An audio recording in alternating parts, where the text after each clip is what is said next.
mujer es la que está empezando, no, lleva un tiempo impulsando el medio rural, aunque seamos pocas, pero podemos mover bastante. Entonces sí que voy viendo pequeños movimientos sociales y pequeños grupos de mujeres, tanto como yo como otras, que intentamos buscarnos una forma de vida, tanto familiar como profesional, en el mundo rural. Nuestra mirada y nuestra solidaridad. 8M, hoy se celebra el Día Internacional de la Mujer, un día para poner en valor el trabajo, el esfuerzo y para perseguir también la igualdad. Violencia en toda su magnitud laboral, escenario principal de nuestro trabajo civil. Bienvenidos a 7 Magazine, feliz día a todas las mujeres. Hoy tendremos una tertulia especial con mujeres emprendedoras, trabajadoras sociales y escucharemos también las diferentes reivindicaciones. Fíjense en esta tan bonita que ha hecho Elena Aranoa. No hoy, sino las mujeres de dónde venimos, ¿no? Las mujeres de antes, la lucha que llevaron, las vidas tan duras que tuvieron. Entonces me parecía hermoso. Manos que sudan, manos de tierra, maíz y sal.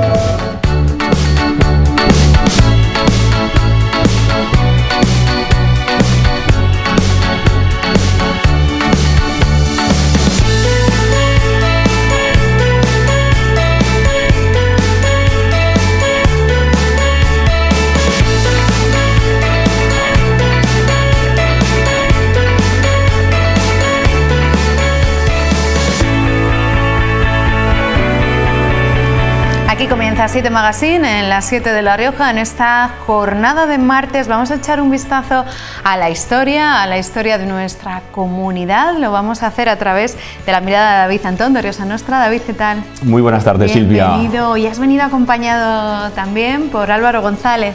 Buenas tardes, Silvia. ¿Qué tal? Muchas gracias. ¿Por qué has traído a Álvaro hoy a 7 Magazine? Bueno, pues yo creo que merecía la pena. La semana pasada vinimos de la mano de Carlos Blanco, que nos habló de patrimonio musical. Y bueno, en esta semana hemos querido invitar a Álvaro González, que también es otro investigador que viene estudiando muy de cerca lo que es todos los pueblos del Alto Iregua, que se ha sumergido, que es la mejor palabra que puedo utilizar, para estudiar la historia de un pequeño pueblecito que quedó bajo las aguas de un pantano al cual solemos ir mucho en verano, que es el González de la Casa, el que está en Rasillo, Ortigosa. Y bueno, pues Álvaro es un especialista en ello, viene trabajando, como digo, en investigar todas estas historias, leyendas, tradiciones, la etnografía y el patrimonio que quedó bajo las aguas de este pantano. Y por ello, pues qué mejor ocasión que esta para invitarle en la tarde de hoy. Pues vamos a conocer muchas cosas curiosas de la mano de Álvaro, también de David, de esas historias que quedaron sumergidas bajo el agua. Vamos a situar, Álvaro, ¿de qué municipio estamos hablando? ¿Cuándo suceden los hechos? Sitúanos.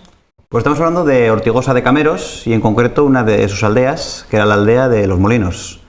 En el año 32 se inaugura el pantano de Ortigosa, en aquel momento con aquel nombre, y comprendía el proyecto sumergir toda la zona de esa aldea, administrativamente considerada un barrio, pero que comprendía bastantes fábricas, molinos, batanes y luego los mejores campos de cultivo de Ortigosa.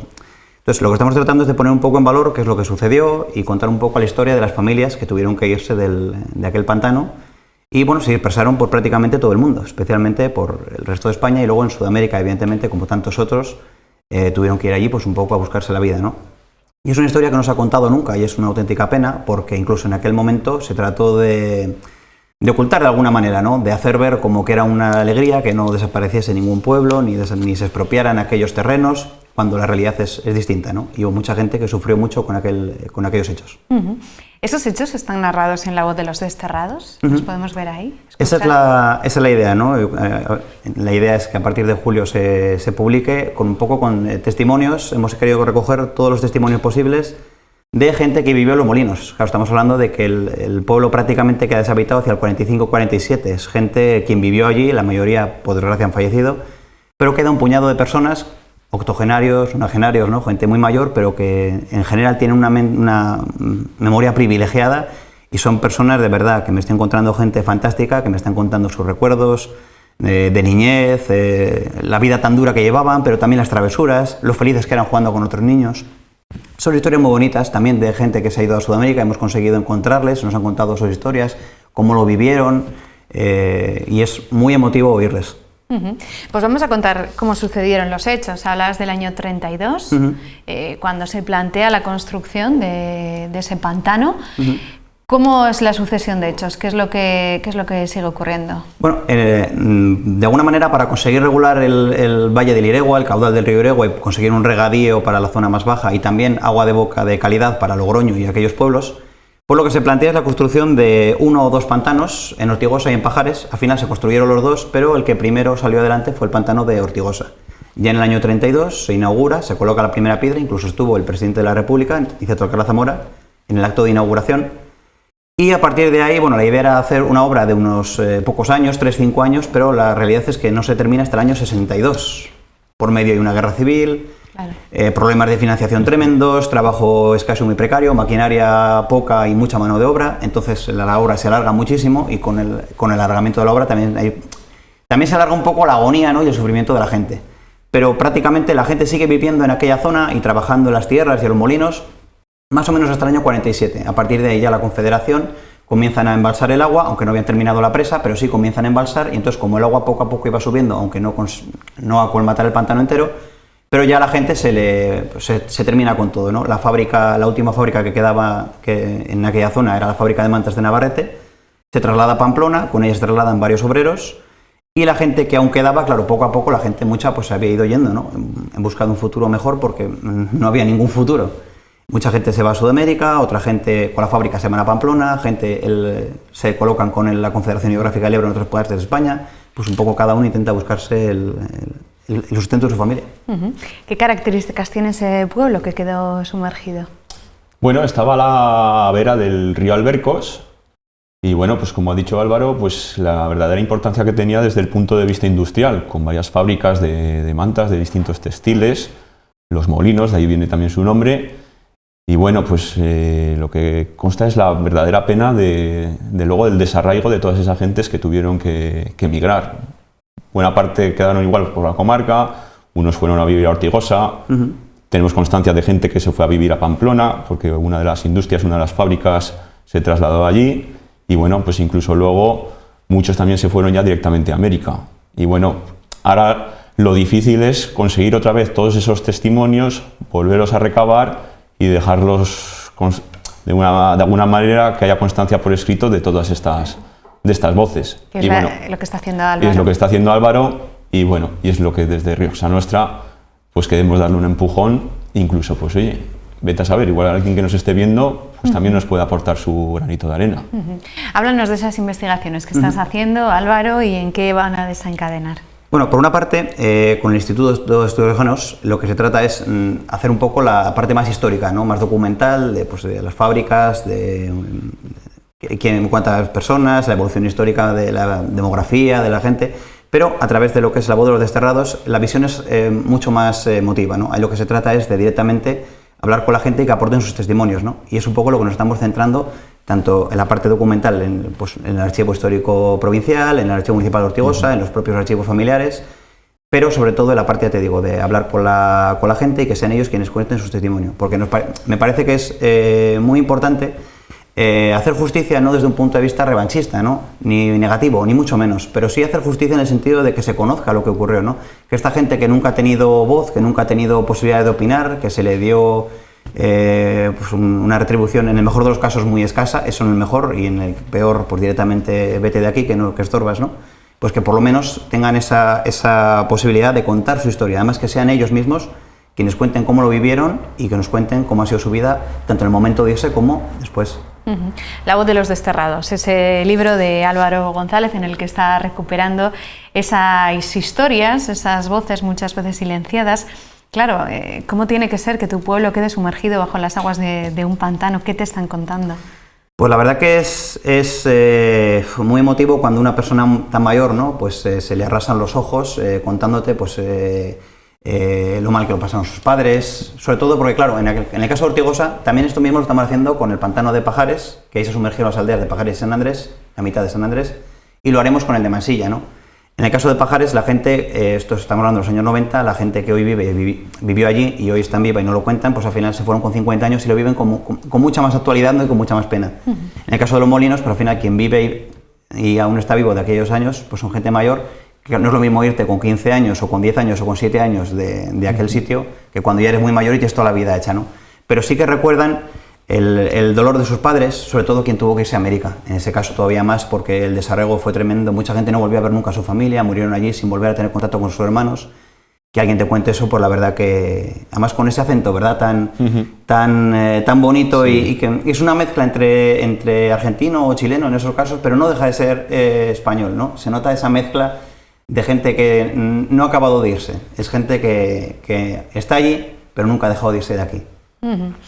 Quizás también contar esa historia que quede reflejada en un libro les ayudará a ir despidiéndose en algún modo, entendía y hacía, bueno, participé de ese dolor que sentirán sobre todo por lo que les contaron sus padres o sus abuelos, de esos momentos tan dolorosos que tuvieron que vivir cuando tuvieron que dejar sus casas, sus tierras y marcharse. Sí, yo es que revisando últimamente pues eso, los distintos archivos, periódicos, revistas, daba pues por ejemplo con el testimonio del último alcalde de Pajares, que decía, es que esto fue así y tenía que ser así. Y había una orden de que ahí iba a ir un pantano y se iba a ejecutar, sí o sí.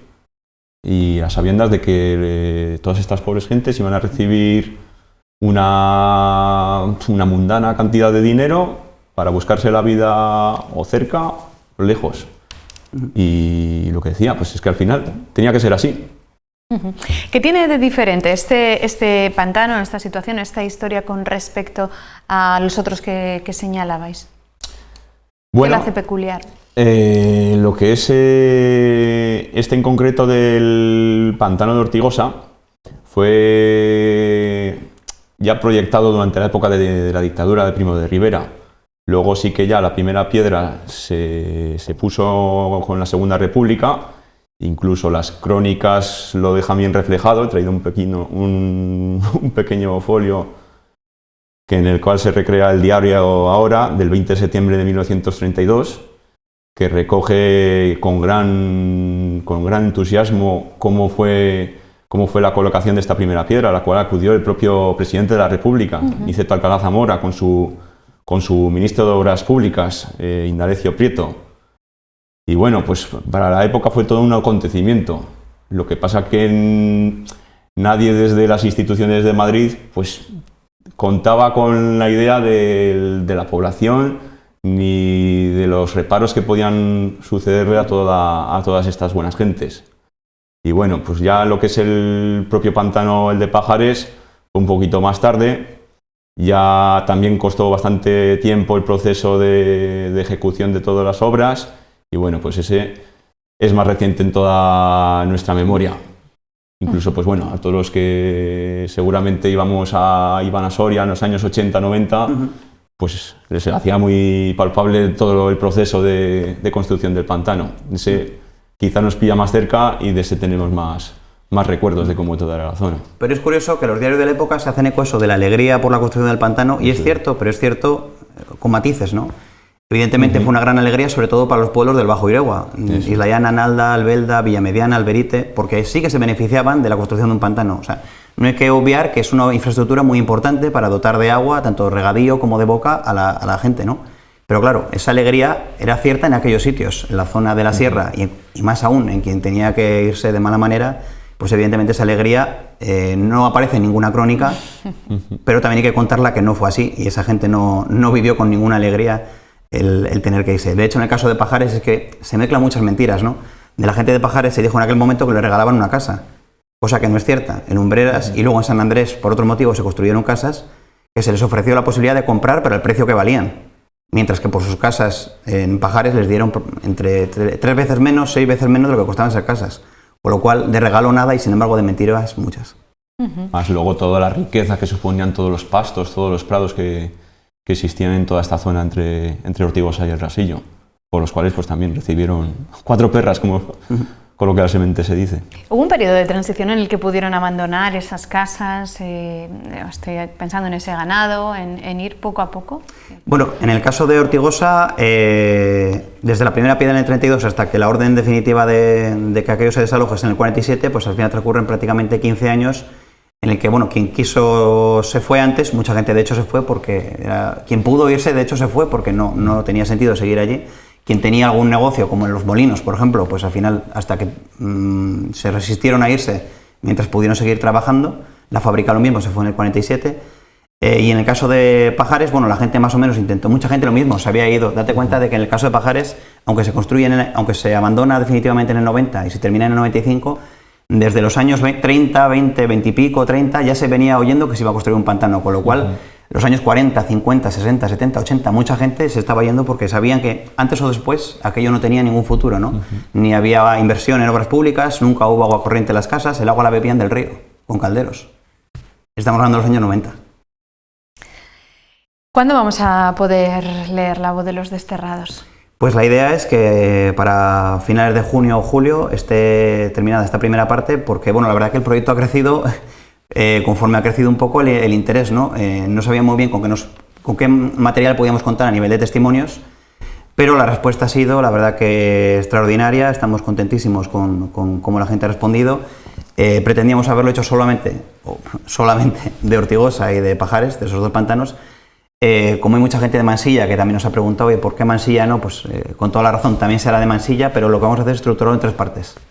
No sé si llamarlo trilogía, pero este año se publicará el primer libro, que será dedicado al pantano de Ortigosa, a los molinos, y posteriormente el siguiente será el de Pajares y después el de Mansilla. Pero la idea es que en julio se publique la primera parte. Pues podemos hacer también desde aquí un llamamiento para aquellos que nos estén escuchando, que tengan familiares, que tengan historias, que conozcan, bueno, pues que pueden sumarse también a estos testimonios en La voz de los desterrados. Por supuesto, sí. De hecho, es gracias a las redes sociales también, mucha gente que había perdido el contacto con el pueblo, sí que lo habían mantenido a nivel de historia de la familia, ¿no? Ellos sabían que eran de un pueblo de La Rioja, que era Ortigosa o que eran Los Molinos, pero no habían tenido contacto y sin embargo, pues gracias a los medios de comunicación y redes sociales los hemos conseguido, así que, por supuesto, quien nos esté viendo y descienda de estos sitios, más que bienvenido a escucharle. Bueno, no sé si quieres, David, apuntar algo más en relación con este tema o nos vamos con la actualidad. Nada, resaltar pues eso una vez más, que la necesidad de seguir investigando nuestra historia, de ponerla en alza y sobre todo también desde el punto de vista desde la etnografía, desde el patrimonio, dejar constancia de que es necesario recordarlo y como digo, pues eso, hay que seguir divulgando todo lo que fue nuestro pasado, que no caiga en el olvido. Desde luego que sí. Vamos con la actualidad. Vamos a empezar por Quel. Así es. Bueno, pues hay una casa-palacio en Quel que data del siglo XVI.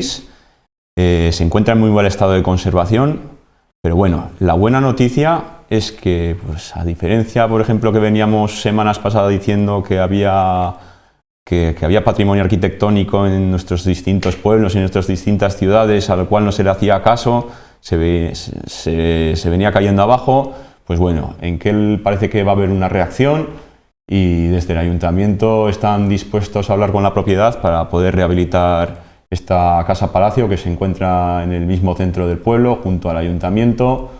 Es un edificio histórico, construido a base de sillería, de ladrillo.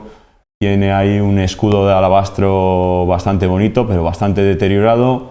Y bueno, pues parece que se van a poner los instrumentos para que se pueda rehabilitar, darle un uso y que, bueno, pues sobre todo, como venimos reivindicando en Rioja Nostra, que todo este patrimonio arquitectónico, pues que no se quede minusvalorado. Desde luego que sí, tienen la suerte en Quel de tener este edificio, así que hay que ponerlo en valor, hay que rehabilitarlo y conservarlo.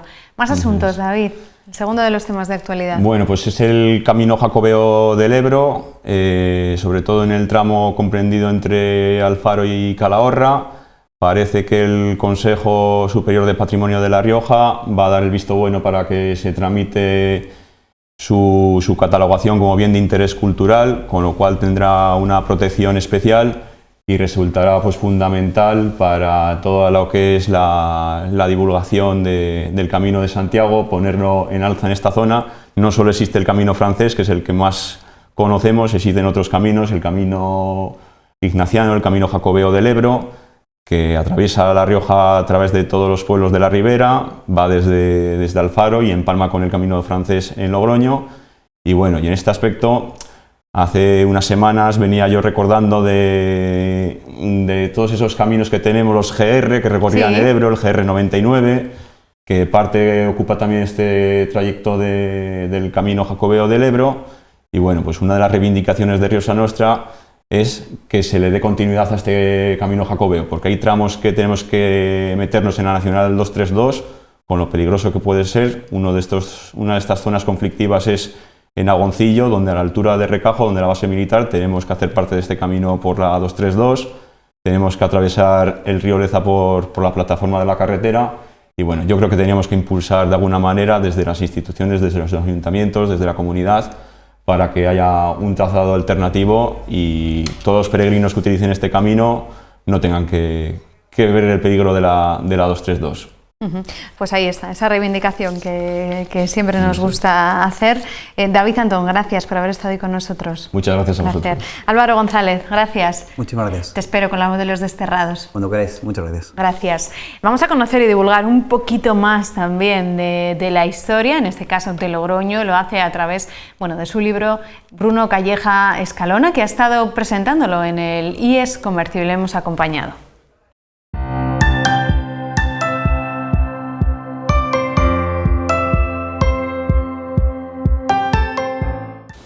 Esta semana dejamos los edificios de lado, entre comillas, y digo entre comillas porque nos hemos acercado hasta el IES Comercio para que nuestro historiador favorito, Bruno Calleja Escalona, nos cuente qué nos va a presentar. Hola, ¿qué tal, Bruno? ¿Cómo estás? Aquí estamos, pues una semana más. Bueno, hoy lo que dices vamos a hacerlo un poco distinto, porque como muchos de los espectadores sabrán, pues publicamos mañana, presentamos en la biblioteca la segunda parte del libro Cómo hemos cambiado, el Logroño de ayer y de hoy, recogiendo las contraportadas que publicamos todos los lunes en el Día de La Rioja.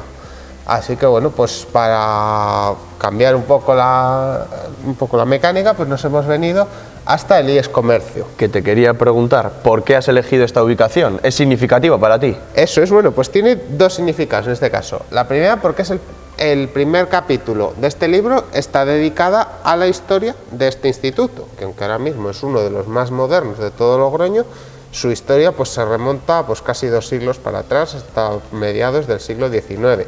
Y dime así arquitectónicamente, algún detallito puntual que tenga este edificio que quieras reseñar. Pues es un edificio nuevo que se construyó se inauguró hacia el 2003 por ahí. Y en la actualidad es el instituto más moderno de Logroño, arquitectónicamente hablando. Bueno, pues vamos a dejar el edificio ya un poquito de lado y vamos a centrarnos en el protagonista, ¿no? Que es el libro y eres tú, y nos vamos arriba para que me cuentes todo sobre ello. Perfecto.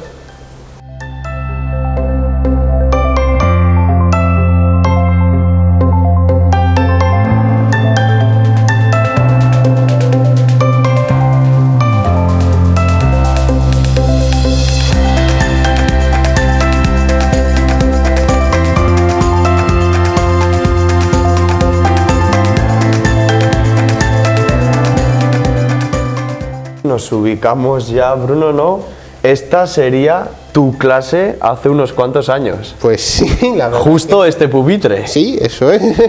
Pues mi clase de segundo de bachiller, mi último año aquí en Comercio, pues estudiando lo que luego ha sido, ¿no? Un poco la preparación para lo que era luego hacer historia, pero aquí dábamos latín, dábamos lengua, dábamos historia, pasado unas cuantas horas aquí. Yo quería preguntarte el por qué decidiste estudiar historia. Pues a mí la historia es una cosa que me ha gustado desde pequeño. A mí me ha gustado viajar, me ha gustado visitar, y siempre que he ido a un sitio, pues siempre te preguntabas el qué habría podido pasar aquí, cómo ha podido ser esto hace 100, 200, 1000 años. Pues empiezas a indagar, empiezas a leer, según vas creciendo, pues te le vas cogiendo el gusto a la historia, y dices, al final dices, que está bien, que me gusta. Que me apetece estudiar historia. Eso es, y dices, y empezamos ahí, y pues ahí hemos ido siguiendo. Veo aquí que me has preparado tu segundo volumen de cómo hemos cambiado el Logroño de ayer y de hoy. Cuéntame las bases de este libro, por favor. Pues bueno, las bases más o menos son las mismas que el del año pasado. La idea pues es dejar un poco recopilado, porque claro, cada lunes desde las páginas del Día de La Rioja pues cogemos un edificio, un elemento y bueno, pues nos adentramos un poco en su historia. La base pues simplemente más o menos es la misma, porque dices, cogemos una imagen antigua, puede ser, hay algunas que no, que por lo que sea, pues igual es la única que hay, y bueno, pues decidimos un poco en investigar eso, digo, pues empezando a leer, visitas a archivos, vas un poco indagando en la historia, algunos que han sido más difíciles que otros. Y bueno, pues poco a poco pues vas haciendo un poco un texto de unas 450 palabras y bueno, pues ahí vamos. Y Bruno, cuéntame, aquí en este segundo volumen, ¿qué destacarías? ¿Qué edificios destacarías? O cuéntame un poquito. Pues bueno, hay 40 artículos, porque lo primero son 40 artículos. Hemos de decir que bueno, que no son todo edificios, porque bueno, ya desde la portada pues nos llama la atención, por ejemplo, pues que hay imágenes de tiendas, hay imágenes de portales. Bueno, pues se trata un poco de una recopilación de imágenes. A mí, por ejemplo, uno que más me gusta, o que en su momento me llamó más la atención, es la página 29, que es una casa que reclama su lugar. Está hablando de un edificio que está hoy, la que hoy es la calle Herrerías número 20, pues bueno, una magnífica fábrica de gótico de principios del siglo XVI, de la que hoy simplemente nos queda una fachada en blanco. Es una casa, bueno, que hasta ahora no he llegado a saber quién la construyó, supongo que con más horas de archivo se podrá llegar. Me parece un elemento muy singular, ¿no? Dices, que hayamos tenido estas cosas en Logroño y poder conocerla y poder verlas, porque al fin y al cabo una imagen es eso, es el poder verlo, es decir, pues cómo fue esto hace tantos años, pues nos queda esa imagen, en este caso la única.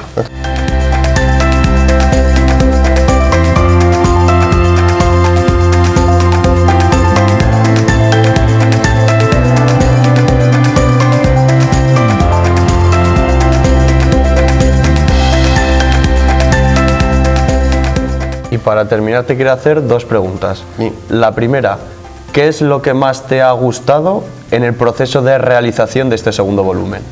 Pues bueno, lo que más me ha gustado, bueno, lo primero ha sido el volver a encontrarme con esos artículos, porque a veces muchos de estos, bueno, pues lo publicamos, lo mandamos y después, bueno, pues eliges, pues, porque algunos muchas veces pues es una investigación pues que vas haciendo y bueno, no siempre corresponde cuando están hechos a cuando se publican en el periódico. Hablamos de edificios, pero lo que he dicho también, hay relojes, hay puentes, hay muchas cosas, entonces volver a encontrarme otra vez, sentarme otra vez y volver a leerlos y decir, pues cómo lo hice, cómo tal. Algunos siempre matizaba algo, porque eso hay que decirlo, porque siempre te toca hacer una corrección de decir, no, luego resulta pues que leí en tal archivo, mira, pues he podido añadir una cosita más. Sí. Y lo segundo que te quería preguntar es, ¿qué ha sido lo más complejo del proceso?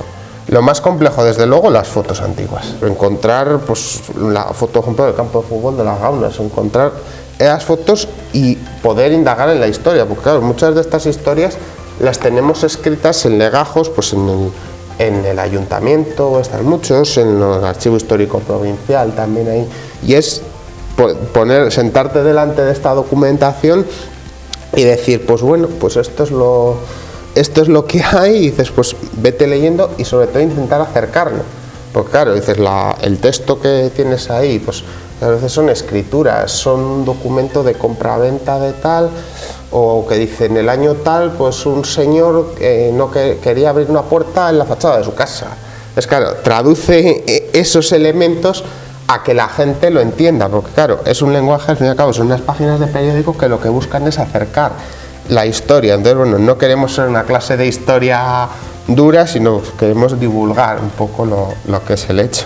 Bueno, pues muchas gracias, Bruno, pues y sí, sobre todo muchas gracias por acercar lo que tú dices, la historia, ¿no? Parte de la historia de la ciudad de Logroño a todos los logroñeses y logroñesas o gente de fuera que quiera conocerlo, y despidamos el reportaje de esta semana recordando ¿cuándo es la fecha exacta de esa presentación? Pues la presentación, para quien quiera, es mañana, día 9, a las 7:30 en la Biblioteca de La Rioja, que está en la calle Portales.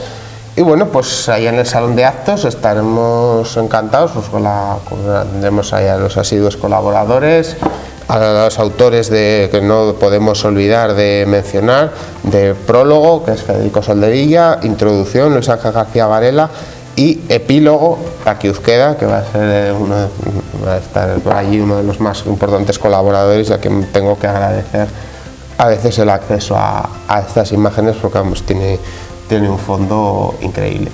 Y también quiero hacer un último agradecimiento, sobre todo al IES Comercio, porque nos hayan dejado aquí, pues a Alfonso el director, a Jaime el Bedel, a todos, y saludar desde aquí a todos mis alumnos de PROA, de ASUR, que hayan sido y que son. Así que hoy un placer poder venir aquí y compartirlo con vosotros también. Pues muchas gracias de nuevo, Bruno. Yo me llevo un librito de estos y mañana no faltaremos. Vale, perfecto. Chao, nos vemos. Adiós.